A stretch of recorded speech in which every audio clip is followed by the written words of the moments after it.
સાહેબ અહીંયા મુખ્યમંત્રી હતા ત્યારે આ તાલુકાને લાખણી તાલુકાને લાખેણો તાલુકો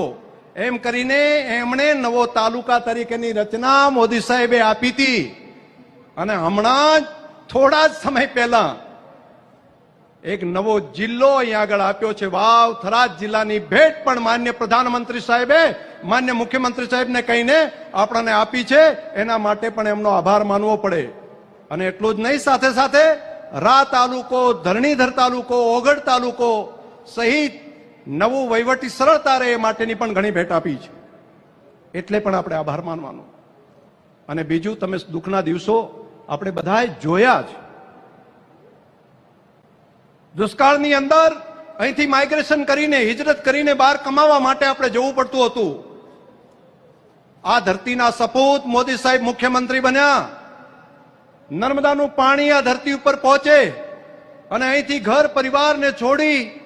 અને હિજરત કરીને બહાર કમાવા માટે જવું પડતું હતું તે નર્મદાની નહેરો લાવી અને મોદી સાહેબે કાયમી જે દેશવટો આપણે બહાર જવું કાઢવો પડતો એમાંથી આપણને મુક્ત કર્યા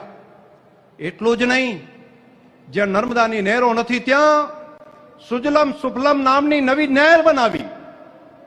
પાણી માટે આપણે ટળવળતા હતા અને એ વખતે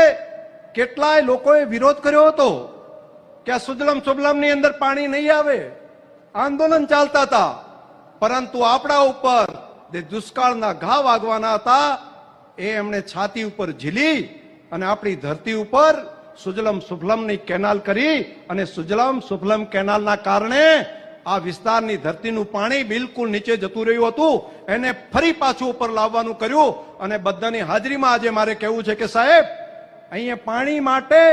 પીવાના પાણી માટે વલખા હતા આજે ઉનાળાની અંદર પણ આ સુજલમ સુફલમ કેનાલની અંદર પાણી સાહેબ ભરાયું છે એ આપની આ મહેનત દિગ્દ્રષ્ટિના કારણે થયું છે અને આ વાત સાથે સંમત હોય તો બે હાથ ઊંચા કરીને તાલી પાડો નહીતર કહેશે કે શંકરભાઈ એકલા બોલે છે